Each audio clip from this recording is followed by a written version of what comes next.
Hi, I'm Adrienne Irizarry. I'm an Eastern medicine practitioner who is passionate about women's health and helping women live their best lives. My goal is to put you in the driver's seat of your menstrual health, offering period solutions for a symptom-free life. It's not intended as a substitution for medical consultation or advice. We do not claim to diagnose, treat, or cure any diseases. This podcast is inclusive and welcomes all gender identities. The focus of the program is on biological function, and we will use the term women throughout, but it is not identity. Come as you are. I am happy you're here and welcome all performances of identity. I hope you find something helpful in this show.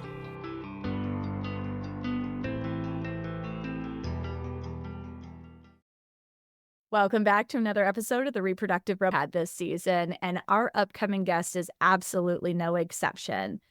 Join me in welcoming Jodi Thomas to the show. Welcome, Jodi. Thank you. I'm really delighted to be here. So tell us a little bit about who you are and what you do. So I am an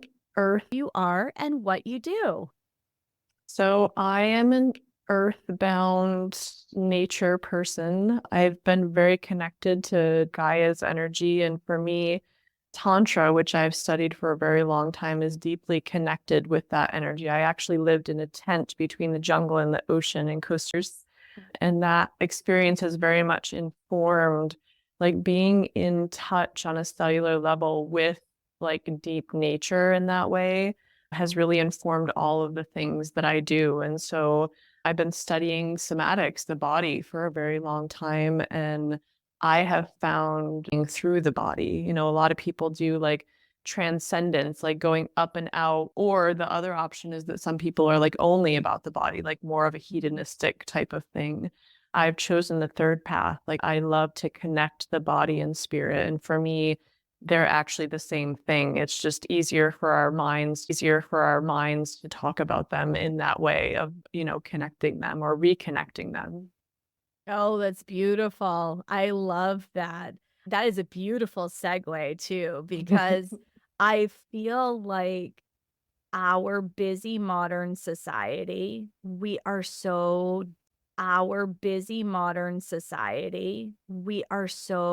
disconnected from our body. Is that something that you see a lot in your practice? Yes. And I think another thing that a lot of people might not understand is that even if you feel like connected to one part of your body, and like certain parts of your body can easily get completely disconnected from the whole. Cause, we think like, oh, okay, I have one body, but like there's like the organ system and there's the nervous system and there's the skin and then even within the organ system, you have your reproductive organs and you have your digestive organ. Very easy to get disconnected from any one of those and for them to get disconnected between themselves, because like for easy functioning to happen in the body, it's really helpful for everybody to be communicating. It's like, so I actually have a master's degree in environmental governance, and I joke that I never really did a whole lot with that in particular, but now I do inner governance, right? Like, because it's like, how do we get everybody to sit down at the table and like have a conversation and like hear like, okay, well, my digestive system is really saying like, I want to do this right now, but like this other part of me is saying, I really want to do this right now. And like, how do I create a governance? Other part of me is saying, I really want to do this right now. And like, how do I create a governance between all of these parts of my being, including the spirit as well? Oh, I love that. I mean, I see this in my clients all the time. And particularly when I'm talking about assigned at birth female bodies, that disconnect, or a really big part of that disconnect, is our association with our reproductive system, with our womb space. And a lot of our cycle related challenges come out of that disconnect. In the fact the body, meaning the rest of the collective, is trying to carry us in one direction, and the seat of our identity and our creative energy is stifled. It's turned off. It's muted. We don't have a relationship with it for a lot of reasons. Sometimes it comes that is triggering for anyone. A lot of us, there's a reason why the Me Too movement was so big. There's a lot of us that fall into that category, myself included. Sometimes it's cultural, sometimes it's social.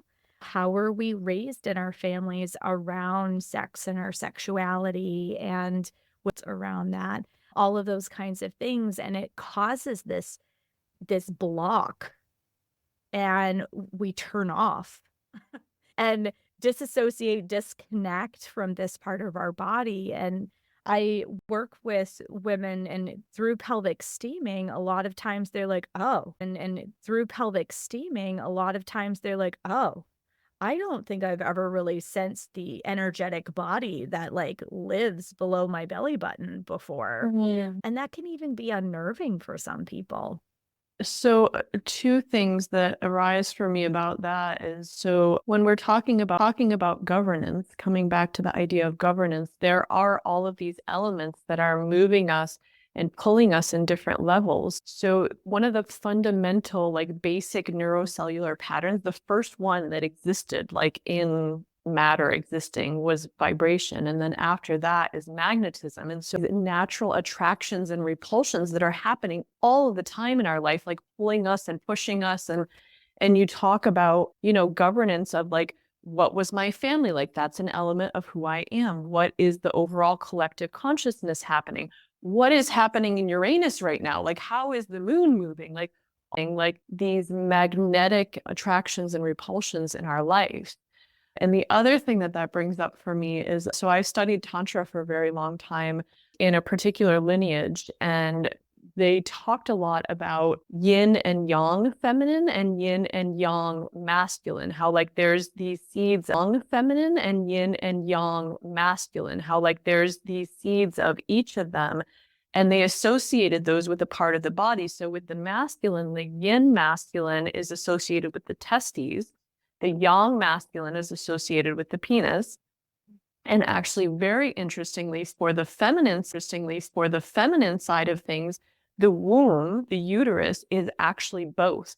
It's the yin feminine and the yang feminine. And I think that that's like a really potent way to see what you're speaking about, because the womb for a lot of women is a place of confusion and it's a place of chaos, and it's there because I don't understand it. And like nobody in, around me in this very hyper masculine culture, like has any like way to even like inform me about like what is happening in this part of my body and this representation of like a piece of my being on like all of these holistic levels. And yang is that, and you know very well about this region right now because you're pregnant, but when in this place where you're at right now, your womb is in this very like coddling, nurturing, like holding of this new being that's being formed and like giving them all of the nourishment that they need to be formed and that they need to be formed.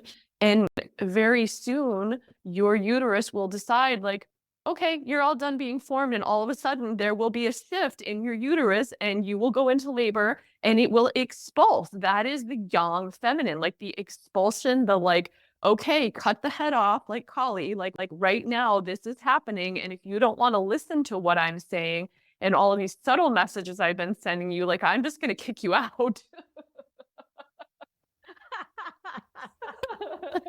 Here's your eviction notice. It's time to go. It's so true though. And I love because I think from like how we move through the world too, when we have this alchemical experience, let's say, that's happening in the womb space, we live in a world where women are being forced into more of that executive functioning, planning, executing kind of energy, which is masculine. It is action oriented, just like that expulsion that you were just talking about. It's action oriented, right? And built to receive. I mean, we can look at it just in terms of how we anatomically function, but that yin energy, that feminine energy is to receive. And a lot of us don't even know how to ask for help anymore. Mm. So like even just that in terms of how we are moving through the world. We live in a culture where it is celebrated to be hyper independent, but women are socialized to raise children and be in community socially. So again, like that whole receiving, asking for help kind of energy is so much an innate part of our body. And I'd love to hear what you are seeing from your perspective, but I almost feel like that compensation that our culture has forced us into, where we roll just to get through our day-to-day kinds of activities and planning and executing, and whether it's in a workplace, which is based off of a testosterone driven 24-hour cycle, or we're doing it as stay-at-home moms that are focused on child rearing,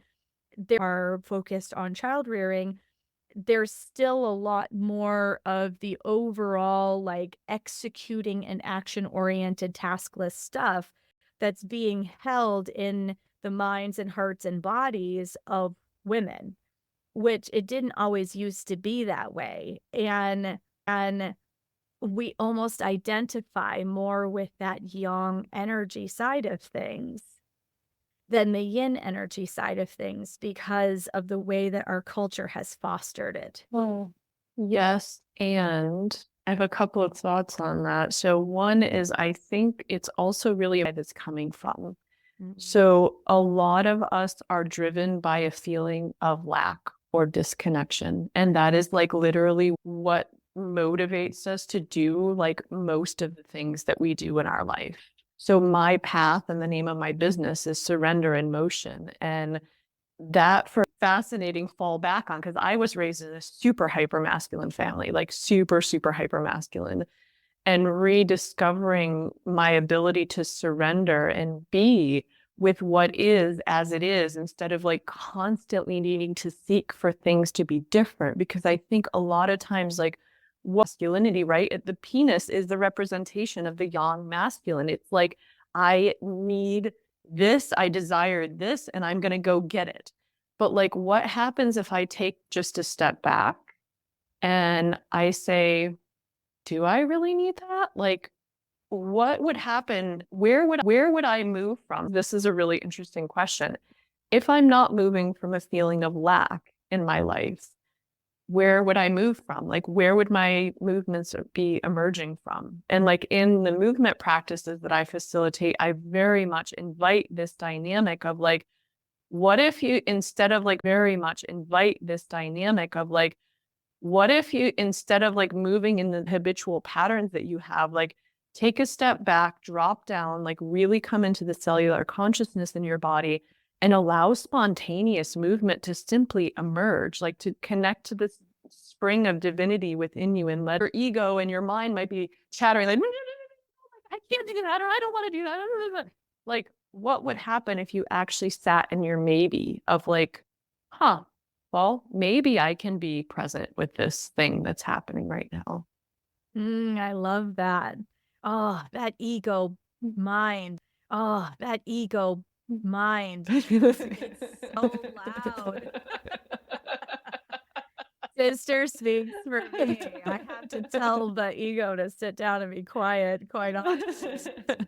If you've been listening to the show for a while, we've had a few episodes where we've talked about the inner critic and how loud that can be. And if you joined us earlier this season when I interviewed Angela Castrino and we talked about a woman's worth and how women measure their worth over this action-oriented doing, and we feel shame and guilt when we just are. Jodi, because that surrender is so powerful and so hard for so many of us. Wow. I mean, even when we don't feel well, the first thing we do is we pick up our phone and we try to Dr. Google that shit just to see what the heck is, what is, like, that is exactly what you're talking about. Instead of surrendering and asking the body, like, did we do too much? Did I not rest enough? do I really need to stop today when there's a whole laundry list of things that I would rather be doing, or that I feel the need, right? Because my ego brain is telling me I'm being lazy, that I That's a shouldn't big be one. doing. Yes. There's so much around that lazy, that shame, that guilt, right? And we push ourselves beyond our physical limits. And if I've learned anything in my pregnancy, and I'm over halfway through at this point, it's that I have learned to listen to my body in a completely different way than I ever used to. I would push her a little further than she really wanted to go down. And pregnancy has really forced me to be like, okay, girlfriend, you talk about this all the time. You really need to walk your talk.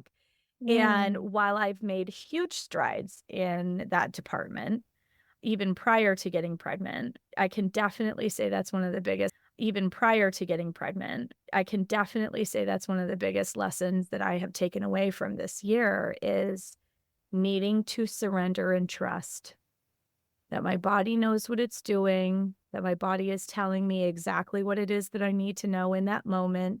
And if that means that I need to sit my butt down and nap all day, then that's what I need to do. Even if it's inconvenient to what I had already planned for the day, if my body is asking for it, then it needs to happen.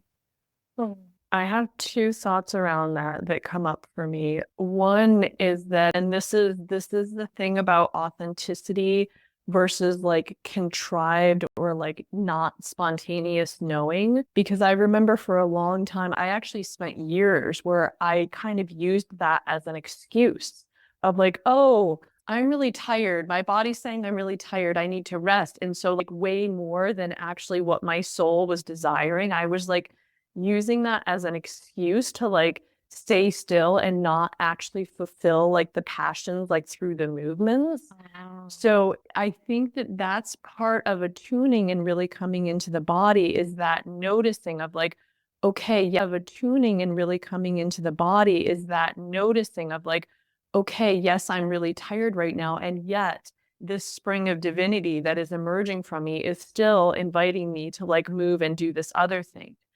And like for me, that's part of the stillness and having the capacity to listen to the messages that are actually emerging and starting to kind of like untangle and discern like, okay, like, is this coming from an internal welling?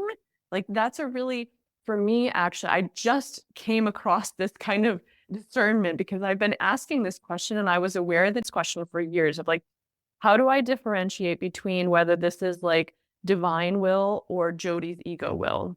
Oh, I like that. Well, so, but I realized I was like, this is not very precise language because, like, I understand like there's this constant dance and feedback happening all the time between the center and the parts to the word center because center is everywhere. Center is everything. And so, when I come back to my center, like, is this movement emerging? Is this impulse emerging from my center? Or is it coming from like all of these external influences that are like pulling me in 5 million from like all of these external influences that are like pulling me in 5 million different directions? And that for me is how we know like this is authentic. Like this is the pleasure of being human. This is the bliss. Like people talk about bliss in spiritual communities. And I think sometimes it gets taken in different ways, but for me, the bliss or the pleasure is this authentic pleasure of like allowing this welling from within to come instead of following all of these other things that are pulling us in a million different directions externally. So do you think that's what keeps us being able to experience authentic pleasure, that we disassociate and we have a It's hard time to navigate that? Yes, it's the dissociation, it's the trying to fix, like noticing, like if I notice, for example, like my belly really hurts, like noticing, like if I notice, for example, like my belly really hurts today, kind of like what you were mentioning earlier of like, the tendency is to dissociate from that because it's like, oh, it hurts, I just want to fix it, instead of like taking it, if when we were children, all of our parents were hurt, if every time that happened, we were just kind of like taken and coddled, it might have created very different sorts of ways of being in the world. And I've noticed this, there's a million different kinds of alternative therapies. I was a wellness center coordinator at a very well-known spa in Costa Rica for many years. And it's a lot of different therapies, alternative therapies, and, the medical model, and even a lot of alternative therapies. Like the reason that people come to see someone is like, oh, I have this symptom. I want you to fix me. Like, I want you as the therapist to fix me. And like, they're coming from the place of like, I want to fix it. But on a more subtle level, like for me, symptoms are simply an invitation to pay attention. It's like for me, if like I feel like an emotion or a pain or like something arises in my awareness, it's like my little antennas, like my little grasshopper antennas go up and go like, like look I love around that. and pay attention. Like just draw your attention like, oh, this is trying to tell me something. Oh, I love this. So my audience is probably going, "Oh, we've heard Adrienne talk about this before." But it's so true. Like our symptoms are but it's so true. Like our symptoms are our body's way of communicating with us because it's the only language that it has with which to share what's working well and what isn't. And how can I support you best? I started asking that question actually when I would get headaches a few years ago. I haven't had headaches in a long time, but I used to get them pretty chronically. And I would ask my body, so how am I not supporting you well? Or what is it that you are trying to show me? And when I started framing the question that way, I actually started to feel seed. It was almost like it was wild when I first started doing it because I thought it sounded absolutely insane at first.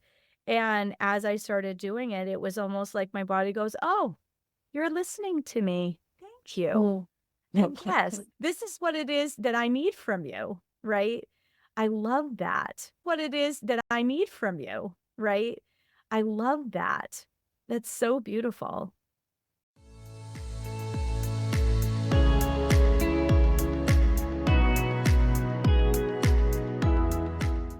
And now we interrupt this episode for another really great announcement. Are you fit for self-care in the comfort of your own home?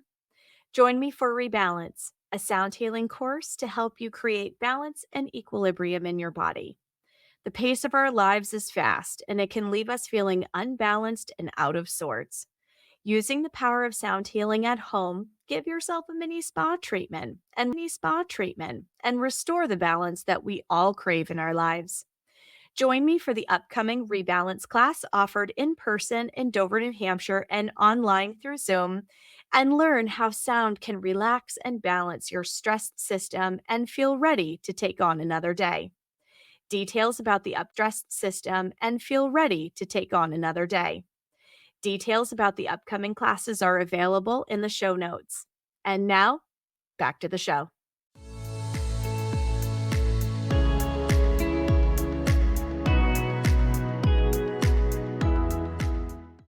Well, and I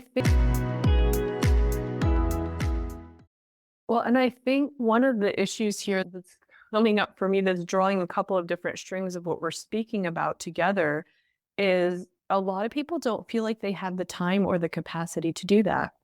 Like there's this perception, and I absolutely had this for all of it. That's the first piece. I mean, our bodies are miraculous, and that's like part of the mystery is that our body has this amazing capacity to heal on its own. And when I am in this flow of authentic pleasure, the body is pretty much like self-maintaining. So I don't need to like it's happening. That's one piece. And the other piece is drawing these things into relationship with each other and into relationship with your whole. And so the spirit matter connecting, like there's a piece there. Yes. So when I notice that there is either a symptom or it becomes clear to me that there's like a black hole in some part of my body. Like there's a part of my body that I really notice that like I have no relationship with. Like all of a sudden, for example, I become aware like, oh, that I had a, like, so I hear somebody say pubic disc and it's like, oh, well, what's that? Like, I didn't even know I had a pubic disc. Like, where is that? And like, can I feel that? And like, allow your curiosity to inform. Like, instead of coming from this place of like lack or fixing, like, allow your curiosity to inform, like, lack or fixing, like, allow your curiosity to inform these things. Like, you hear the word pubic disc and you go, huh, well, what's that? Like, let me see if maybe I can look it up in an anatomy book. Or like, for me, touch is incredibly powerful. Like whether it's touch from another person or my own touch, like if you want to awaken a part of your body, like just bring your fingers or your whole hand to that part of the body. And like, it creates this dynamic of awakening that can happen just through your own touch. Oh, I love that. I started doing that with my hands over my heart, actually, when I was trying essentially disconnect that ego brain from like calling the shots for everything. For anyone who's into astrology, I'm an Aquarius, so I tend to be very much in my head, and getting into an embodied place was very hard for me. Pelvic steaming was actually when I was into astrology. I'm an Aquarius, so I tend to be very much in my head, and getting into an embodied place was very hard for me. Pelvic steaming was actually one of the first things that helped bring me out of my head and into my body in a really meaningful, grounded kind of way. Mm. And that's coming from an embodied knowing. I will put my hands, and I don't even think about it anymore. I'll put my hands over my heart. But I had to start doing that. I completely agree with you. For me, that touch was magical in terms of helping me to get into my place, and not from that ego knowing, brain superior kind of place. You may even start to notice that the tone of your voice shifts. Like I noticed that when you did that, when you brought your hands to your heart right now, I could feel the shift in the tone of your voice. I can feel the shift too, and I enjoy speaking from that place. And sometimes I have to physically make that contact in order to remind myself to slow down and be from that place instead of my headspace, which has always been the default response for me. Space, which has always been the default response for me. Mm. And I see this a lot in my clients too. Like steaming is really powerful. Pelvic steaming is really powerful for a lot of them in terms of helping them awaken and have touch and stimulation that helps to bring them home in their body in a really beautiful way. Another thing that I just wanted to tap into is relating to this idea of fixing or needing things to be different. I love to just come back to the mystery, right? Like, doesn't know how our body works the way that it does. Our science doesn't know, like, what is it that gives a baby, like when conception happens, like what is it that gives the baby like the template? Like, okay, here, now this is what's going to happen next. And then you're going to form blood islands and then you're going to create a heart. And like, it's for me, it's really important to have like all of these complementary possibilities and try them out. Like one of the main principles in Tantra is everything is an experiment. And so try experiments in your body. And like if you do notice some sort of symptom arising, like I think it's really beautiful. Like if you do notice some sort of symptom arising, like I think it's really beautiful to have like a community of practitioners. And so like you can go and you can try pelvic steaming, or you can go and like, I do something called stillness touch. And for me, that's really just dropping fully into the mystery and holding space that wants to arise. And then I also do conscious intimacy alchemy, which is a little bit more of a, okay, let's consciously like talk about and go into and like in the body, explore some ways that your body and your mind are disconnected, because people can talk amazingly about intimacy and like amazingly about pleasure and amazingly about authentic pleasure even. But as soon as I like touch them, even if I just like touch their foot or something, it can like spark all of these things because we need to practice this in our body too. And this is why for me, the connection between our body too. And this is why for me, the connection between spirit and matter is so important, and not just like going up and out in this transcendental, like oneness bliss. Like I had moments where I was like, why didn't I just become a nun? Like life would have been so much easier. But like, that's not my path. Like, it's a beautiful, amazing, let's go into the body and like see how the ways that I'm dissociating are actually creating a huge disconnection between the words and the theory that I think that I believe that I am, and the ways that I think that I would respond in certain situations that I might be in, like around boundaries or whatever. But then when you're actually, how does your body actually respond? And it's usually not what you think it is or would be. I love that. So, give us an example. We had talked about the idea of guiding our listeners through a short little exercise. Show us, and I'm going to invite anyone who's listening to get into a comfortable seat and really eliminate as many distractions as you possibly can to do this little exercise with us. Yeah. All right. So I'm just going to guide a very short exploration. So sometimes imagining different parts of your body is actually what might spark a connection there. Even if you don't know what certain parts look like, even if you don't know what certain parts feel like, imagining them can spark something, because the mind, like even basketball players, like they will actually sometimes do a million foul throws in their mind, and that actually creates an amazing ability to do that in their body. So wherever you are, whether you're laying down or sitting, I would invite you to just start by settling into your breath, noticing the natural, unconscious, uncontrolled movement of your diaphragm.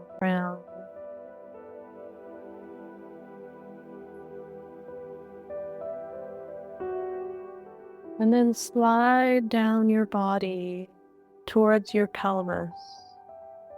Let's just start by noticing the pelvis as a whole.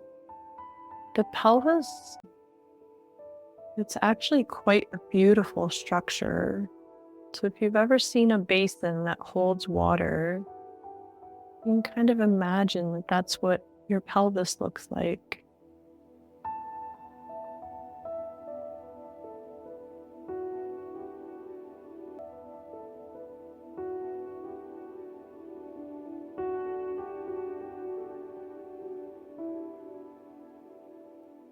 If you want to bring your hands down into your pelvic region, sometimes it's fun to just kind of create a triangle, like putting either hand like the palms, and the fingers on the crease where your lower abdomen meets your legs.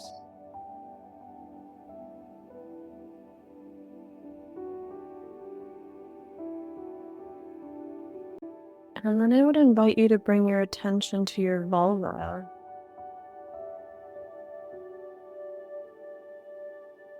This is such a gorgeous part of the female body. It has all of these capacities for blossoming.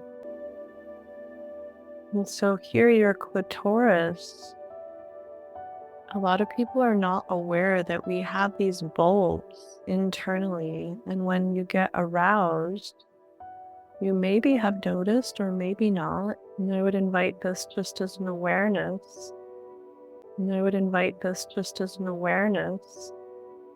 When you become aroused in life, whether it's arousal through connection with a partner and sexual arousal, or sometimes this can happen just if you are aroused by what's happening in life.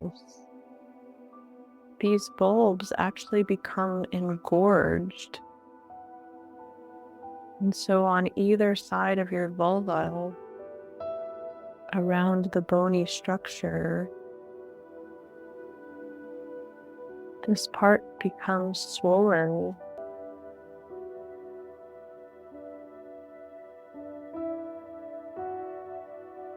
And just take a moment to notice the tone of your pelvic diaphragm, your pelvic floor, as we're kind of getting more intimate with this part of the body. Does it feel like it's bracing or relaxed or anywhere in between?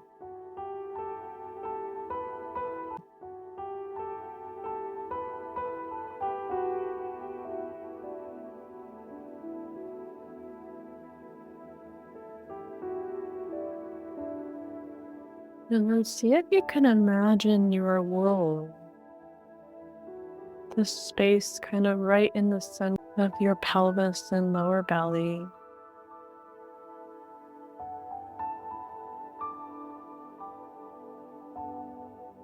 This place that has the capacity to be both nurturing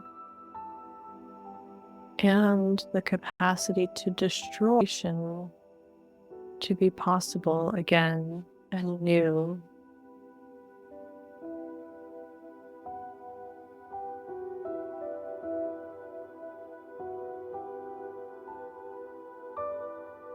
Notice if you have any particular shape that you imagine, the world being. And it might not be the shape that everyone else tells you that it is, or that anatomy says that it is. Is there a shape that you sense in your own world? Is there a shape that you sense in your own world right now?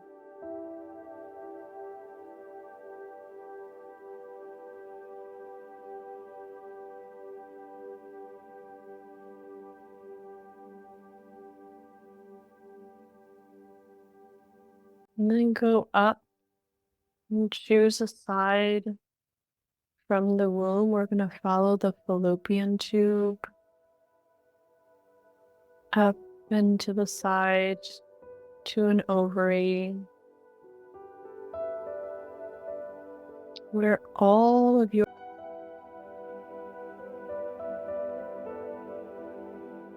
have already been there since the time of your birth.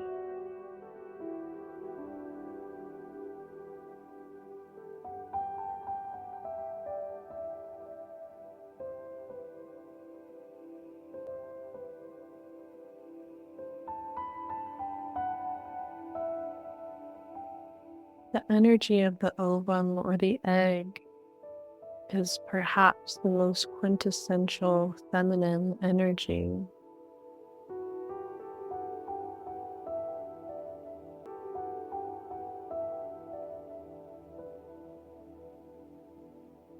It's round.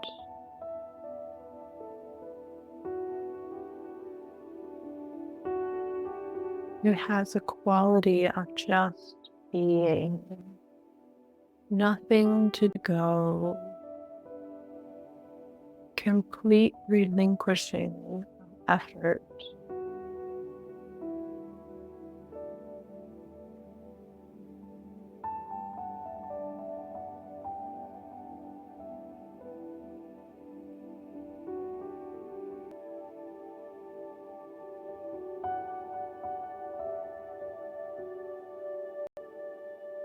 And from here, I would invite you to take a moment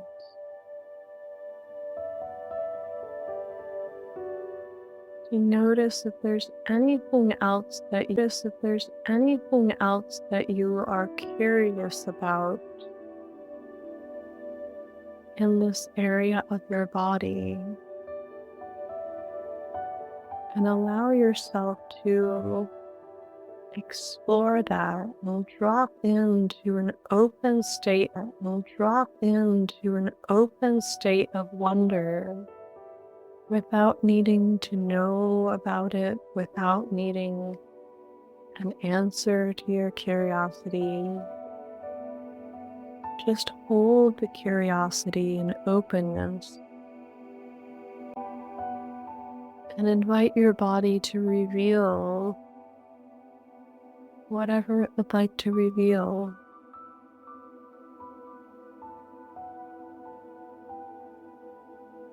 As you're bringing your attention and letting your body know you're curious, that you want to engage.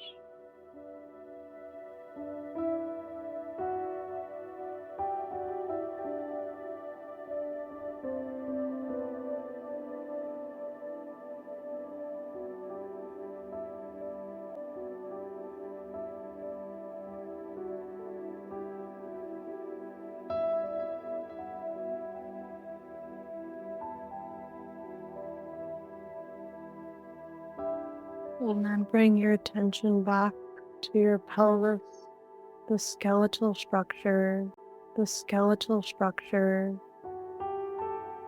Come back around into your sacrum, along the back.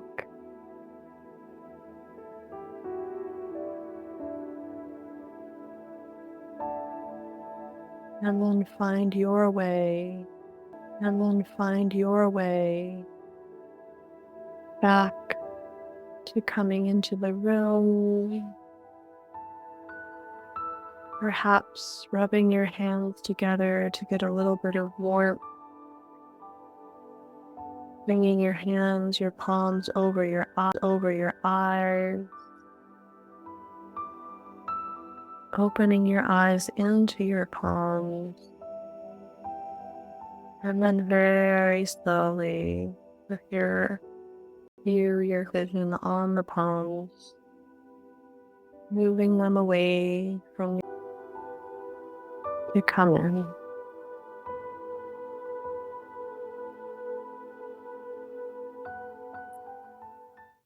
That was beautiful. Thank you so much, Jodi. After that kind of visualization, see, I'm even tongue-tied after all of that beautiful exercise. I think this is probably a really beautiful note to end our episode on. Thank you so much for coming, Jodi. And if people are looking to work with you, how can they find you? So my website is surrenderinmotion.com. I'm also on Instagram through surrenderinmotion.com, and I'm on Facebook as Jodi Thomas. I love that. Well, thank you again so much for sharing your wisdom and your expertise with us today, Jodi, and on the show coming up. Thank you so much. Oh, one other thing I wanted to mention is where I am. I'm located in Portsmouth, on the hill in Portsmouth, which is right around the corner from you in Dover. So anyone who is local to Maine and New Hampshire seacoast area, Jodi is in Portsmouth, New Hampshire. But if you are interested in the work that she does, feel free to reach out to her online. And if she can't support you in the area that you're in, I am sure that she can direct you to some really amazing resources. Beautiful work that she does. Absolutely. Thank you again so much for coming on, Jodi, and we will do this again soon, my friend. Thank you, Adrienne. Have a beautiful day. Thank you for joining me for another episode of Reproductive Rebel. Reproductive Rebel is recorded by certified peri-steam hydrotherapist Adrienne Irizarry of Moon Essence LLC. If you are interested in setting up an appointment for one-on-one support, ordering from our store, or checking out our course offerings, visit our website at moonessence.life. Be sure to subscribe to our newsletter and get insider information on upcoming events and conversation. Like and follow us at Moon Essence Me on Instagram, Facebook, or LinkedIn. Your voices make this program possible. Thank you all for your continued support.